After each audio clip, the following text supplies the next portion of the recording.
Estamos aqui em nossos estúdios recebendo o especialista em Direito Público Marcos Holanda para uma conversa sobre as atividades do pregoeiro. Quer saber mais sobre este assunto? Então não deixe de conferir a entrevista que começa agora. Marcos, seja muito bem-vindo e obrigada pela sua presença. Obrigado, Carol. Marcos, conta pra gente o que é o pregão e quem operacionaliza essa modalidade? Carol, o pregão é uma nova modalidade que foi instituída pela Lei 10.520.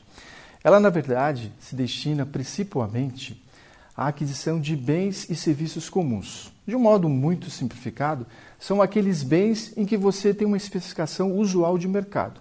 Ou seja, é como se fosse aquelas materiais, objetos ou mesmo serviços em que nós iremos adquirir como se fosse numa prateleira de supermercado. Pois bem, com essa instituição dessa nova modalidade, surge uma figura essencial na otimização desse procedimento, que se chama o pregoeiro.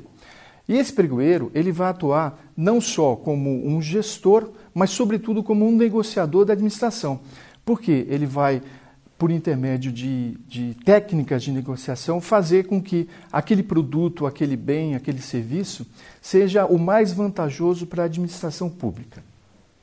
Marcos, e quem que pode ser designado e quem pode atuar como um pregoeiro? Carol, essa pergunta é muito interessante, porque diferentemente das demais licitações, em que a escolha desse profissional ela é feita meio que aleatoriamente, né? Ou seja, nas comissões de sindicância ou mesmo nas comissões permanentes de licitações para as modalidades diferentes, os quais sejam tomada de preço, concorrência, você meio que tem um encargo, um ônus. Neste caso, a figura do pregoeiro ela deve ser feita com bastante critério, com bastante parcimônia. Por quê?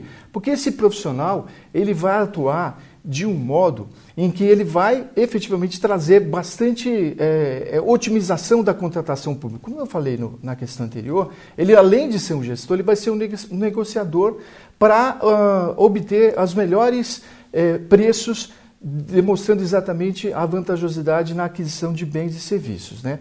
Todavia, para que ele possa desempenhar essa função com bastante afinco, a própria lei de regência estabelece que ele deve ter um processo de formação. Ou seja, ele não pode simplesmente ser jogado ali como um servidor que está desempenhando uma função qualquer. Na verdade, não, ele tem que ter todo um processo de formação, porque este é uma das funções mais importantes que tem na administração pública, que é exatamente a contratação de bens e serviços que vão atender às necessidades da administração. Marcos, agora conta pra gente quais são as atribuições do pregoeiro e da equipe de apoio. Acredito eu que deva ser muito importante essa equipe, né? Exatamente. Na verdade, assim, o pregoeiro, além dele ter aquele aspecto de ser um gestor, de ser um negociador, ele precisa atuar também com bastante cautela. Porque, afinal de contas, né, a administração espera, a sociedade espera que esse pregoeiro ele adquira os bens e os serviços dentro da sua atribuição de competência, né, os melhores materiais pelos melhores preços possíveis, né?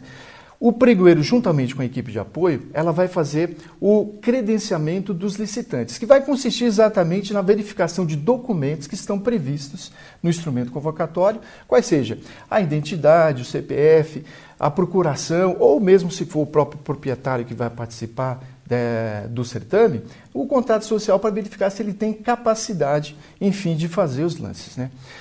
Nós vamos então, depois disso, nós vamos fazer a análise das propostas com relação à classificação ou não. Isso é um procedimento extremamente importante e aí, dependendo do volume de licitantes que irão participar, é necessário então que a equipe de apoio preste esse serviço, preste essa assistência no sentido de exatamente dar conformidade se aquele preço, que é um conceito que a gente usa de execuibilidade ou não, ou seja, se aquele preço está dentro do que a administração estimou. Bom, feito isso, aí nós passaremos então para propriamente a classificação das propostas, dizendo aquelas que vão participar ou não da fase de lances, né? Porque aqui diferentemente do pregão eletrônico, nós teremos lances verbais, né? Ao contrário do pregão eletrônico, que vai ser só lances virtuais, vamos dizer assim, né? E o pregão, que tem essa característica exatamente de fazer um leilão reverso, né? Normalmente a gente tem aquela ideia de que um leilão você vai sempre dar um lance maior, aqui não, aqui você vai dar um lance sempre menor. E aí o pregoeiro, então ele vai conduzir todo esse procedimento justamente para tentar atingir aquele desiderato maior da administração, que é contratar o melhor produto pelo menor preço possível. Mas as funções direcionadas aí a um pregoeiro, Marcos, não são necessariamente as suas responsabilidades, né? Quais são as responsabilidades desse profissional apto a atuar como pregoeiro?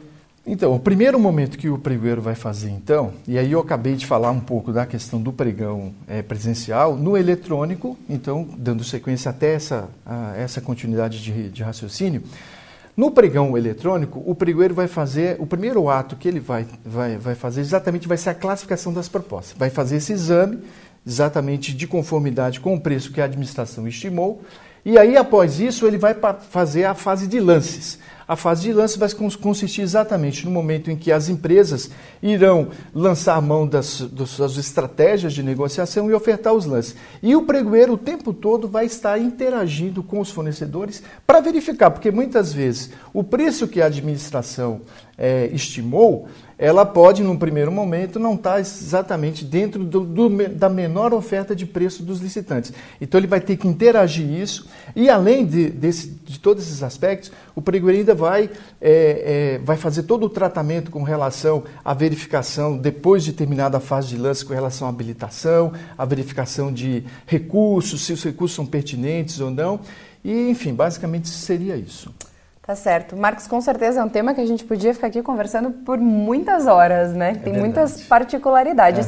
Mas a gente agradece essas dicas que você trouxe hoje para o pessoal que nos assiste aqui nos canais da JML e espero revê-lo em breve aqui em nossos estúdios. Obrigado. Obrigada a você.